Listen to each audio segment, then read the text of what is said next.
Isa ang Farm Fresh Foxy sa mga teams ngayon sa PVL na nagkaroon ng mga significant recruits bilang paghahanda para sa paparating na 2024 season. Sa kanilang ginawang revamp, sapat na ba ito para mapataas ang kalidad ng kupunan?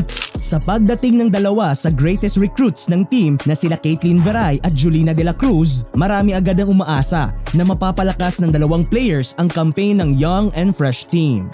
Subalit, isa sa magiging problema nila ngayon ay hindi pa nila mapapakinabangan si Julina dahil kasalukuyan itong may iniindang leg injury. Most probably, makakalaro si Julina sa latter part ng conference or worse, baka next conference na. Ngunit, for sure, magagawan ito ng paraan lalo pat nandyan sina Kate Santiago at Sofia Ildefonso na nagpakita ng malaking potensyal nila last conference as team's most consistent spikers. Kung sakali maging inconsistent naman ang mga players na ito, sure na handang rumescue ang mga bago nilang open spikers recruit na sina Yiprel Tapia, Sheeny Arroyo at Elaine Casilag.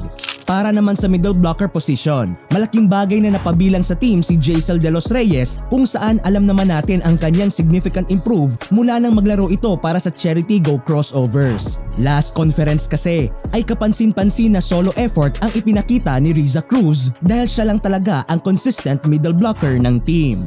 Another challenge na haharapin ng kupunan ngayon ay kung sino ang pipiliin ng team na maging starting opposite spiker sa pagitan ni na Caitlin Veray at Trisha Tubu. Hindi lang parehong kaliwete ang dalawang to. Pareho ring may kakayahan na maging scoring machine ng team, kaya naman sayang ang skills na dala nila kung isa sa kanila ang magpapainit lang ng bench. Siguro, posibleng mangyari na may makonvert sa dalawa na maglaro bilang outside hitter.